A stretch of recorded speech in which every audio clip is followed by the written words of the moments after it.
Friends, after waiting for about 2 months, it's finally here. The sequel to Peak has arrived.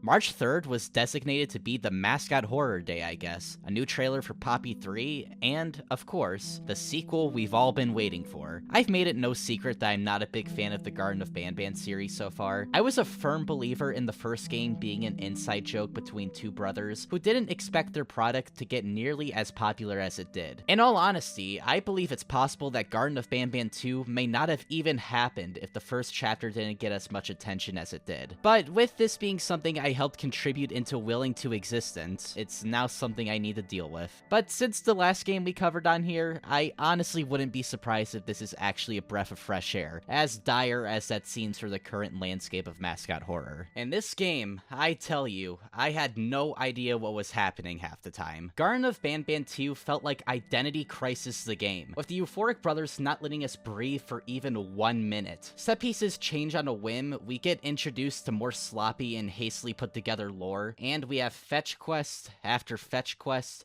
after fetch quest. Oh, but don't forget the mediocre chase scene thrown in there to mix things up too. Now, I'll admit I might be starting this off a little too cynical to be fair to the game. Maybe if I evaluate everything I put myself through, I might be able to process this. Have the Euphoric Brothers finally learned how to create a game longer than 5 minutes? Do they at least try to be derivative of their source materials this time? And the most burning question, what is up with these birds? Will these questions be answered? I have no idea. Let's play the game already. But first... This is it.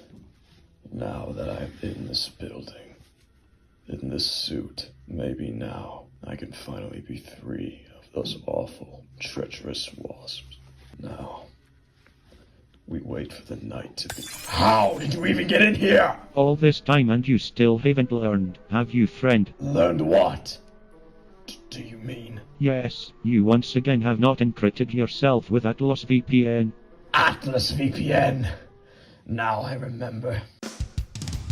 Our buddies at Atlas VPN are back once more, and just like last time, they continue to be the best VPN currently on the market, allowing you to change your location to any country to keep you safe and encrypted while using the internet. You can even use it to do things such as access region-locked content as well. Bottom line, Atlas VPN will keep you encrypted no matter where you decide to put yourself. And it's available on computers and cell phones alike. Right now, you can grab the big deal because Atlas VPN Premium is just $1.83 per month plus 3 months extra. And with a 30-day money-back guarantee, protect your privacy and get many benefits of Atlas VPN for the ridiculously low price. You can take this deal by clicking the link in the video description below. Be quick, as it's a limited time offer. Privacy is important, so making sure that you're encrypted at the low price that is offered is a must for any browsing done today. Once again, Atlas VPN Premium is just $1.83 right now, so make sure you grab the deal at atlasvpn.com/dags today. Once again, thank you to Atlas VPN for sponsoring this video.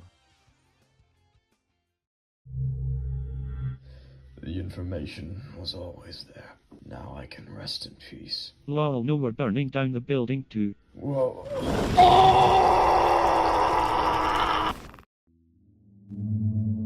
Garten 2 picks up right where you left off, with the elevator being broken and Jumbo Josh lying motionless on the ground. Picking up your broken drone controller and orange keycard, you make your way to the hub section of this game, and dear God, this being the first true environment the player sees couldn't have been a worse pick for the Euphoric Brothers to go with. On the left side of this entrance, there's this purple keycard that you can use to control this platform, which is where the main problem of this area comes in for me. Why would they put the door you're not supposed to access in the middle of the layout? Once you extend the platform out, it automatically goes to the front side, despite needing to turn it right to actually go to where you need. I get it sounds a little nitpicky, but I would be lying if this didn't genuinely confuse me for a good minute. And it wasn't only me too, I saw a whole bunch of people also have this exact same problem. You'll see a pattern of a lot of rooms in this game following this same design principle. Almost all of the obstacles in this game exist for no other reason than for padding and don't feel like they have any other further thought put into them. Like, Like, why do these arrows point in a way that you're not supposed to go? What is the purpose? But surprisingly, not every single puzzle in this game is all that bad. The main premise of the first puzzle you encounter in this game is you needing to activate all of these buttons to open a door. And I personally think this one was a little bit clever in the way that it was set up. Basically, in this area, you need to look at this thermometer and punch in all the numbers from highest to lowest with the corresponding color on the thermometer to the tone of the desk. Are there more puzzles that are even remotely as clever or good as this one?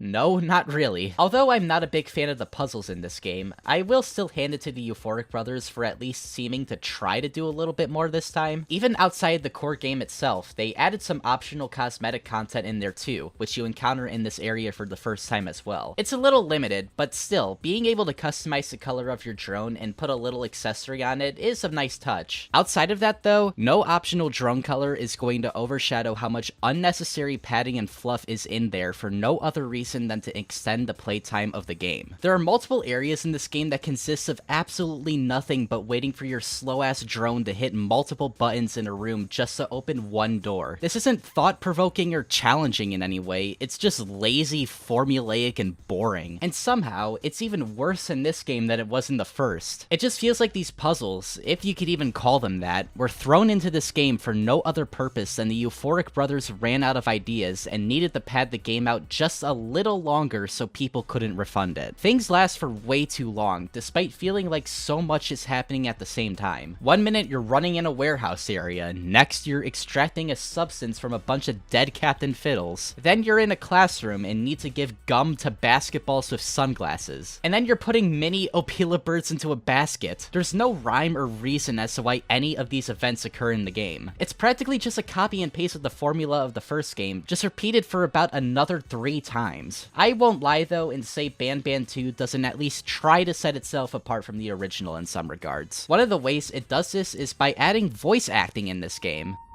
3 birds with 1 stone. It's not good either. It's cool to see that the Euphoric Brothers are trying to experiment with something like this, but it just really missed the mark. BanBan's voice actor sounds way too melodramatic and bored the entire time, and BanBalina just has an incredibly awkward line delivery that could have definitely used a few retakes. You're late to class.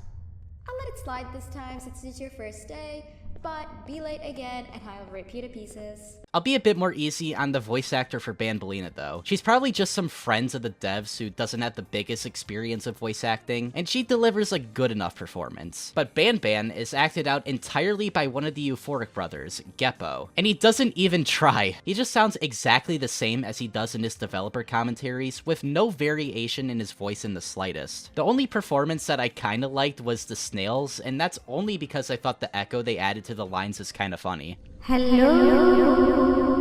Surprisingly though, BanBalina was one of the more important characters of this chapter, and her entire sequence is definitely one of the highlights of this game, even if it did feel a little bit too drawn out, which sucks to say about everything this game tries to do every single time, but the honest truth is that there is literally nothing in this game that is executed well enough for me to believe that it added to the overall experience. Garten of BanBan also expands on the lore of the first. I'll be honest though, I can appreciate the devs making the story of this game straightforward and understandable enough on the surface. Basically, the plot is that this kindergarten was experimenting with a new element called Givanium, which was supposed to bring life to the mascots in the facility. Obviously, it didn't go as intended, and now we're in this current situation. That's really it. This concept has been done to absolute death like everything else in this game, but at least we didn't have to read 12 Garten of BanBan novels for the few people who care to know how it works. Garten of BanBan's story seems like it's thankfully not going to take itself too seriously. We see a number with a bunch of barrels around the facilities filled with Givanium, and the element has the atomic number of infinity. Although I don't believe my prediction of the brothers making the first game as a joke is correct anymore, I don't think they're going to treat themselves as masterclass storytellers. But even if it's not meant to be taken too seriously, I can still say that it's an incredibly lazy setup, as Poppy Playtime, and even FNAF to an extent, literally have done all of this already. It would have been more enjoyable if the mascots had been created for literally any other reason. Rogue AI, magic, really anything that isn't some life serum that gets added to the creations. One thing I also really want to talk about with this game is the introduction of the new characters into the cast, which there are 3 of. We get Slow Celine. Sheriff Toadster, and Nab-Nab, 2 of the 3 characters we actually get to see in the game. Nab-Nab is occasionally referred to as the Spider, and is the most prevalent new character featured in this game, being a dark, twisted version of BanBan, which just shows you the messed up reality of the Euphoric Brothers' mind. The second character to be introduced is Slow Celine, who you have an incredibly short red light green light game with in the middle of the chapter. Their jump scare animation is also incredibly silly. The third character introduced is Sheriff Toadster. He does nothing. Like, I mean it. He literally serves 0 purpose in this game, despite being introduced as a character in the cast here. He shows up in the main portrait with the rest of the game and has a wall decal on the stairs, and that is it. I really do not understand what the point of including this character was when the devs haven't even used their entire existing cast of characters yet. We haven't even seen Stinger Flynn once in this entire game, and he was a character introduced in the first game, so like what purpose do these characters serve? Nab-Nab conceptually just does not make any sense. I don't know what is up with the decals in this place and what goes down in here, but everything is pointing to this guy already being super aggressive before anything even happened. So if this guy was supposed to be defunct or something, why does he have a decal in the first place, and why is he included alongside the portrait even if he's an outcast in it? This entire character is so incredibly stupid to me, and I hate its existence so much for how confused it makes me. The other 2 aren't nearly as egregious, but they still don't serve much purpose. Slow Celine's sequence is just a worse, less suspenseful version of the Pug-a-Pillar scene from Poppy 2. And as we already established, Toadster doesn't show up at all. The entire game could still function completely fine without adding these characters. All their inclusion does is make you wonder why they weren't added to the decals in the first game. But after all that, does the game at least end strong? The final sequence of this game has you running down a corridor being chased by Banbaleena. Helping her is Jumbo Josh, but he accidentally captures Banbaleena instead of us at the end of the chase. This chase sequence is fine enough, I guess. It's certainly an improvement to Opila Bird's laughable chase sequence at the end of the first game, but still misses the mark incredibly bad. It's so obvious that the Euphoric Brothers are trying their absolute hardest to just replicate the vent chase scene from the first Poppy Playtime chapter, but it's just not working out for them. Jumbo Josh enclosing you between his fists so Banbaleena can catch up closer to you doesn't build suspense or invoke fear. You just patiently wait there until he raises his arms again. After we finish the chase sequence, we're taken down to another elevator that brings us further down into the facility, and then the chapter ends. It certainly does follow the theme of the first chapter of feeling like nothing was accomplished by the end. Oh yeah, you can also already wishlist Garten of BanBan 3, which makes me question how quickly this one is going to be pushed out too.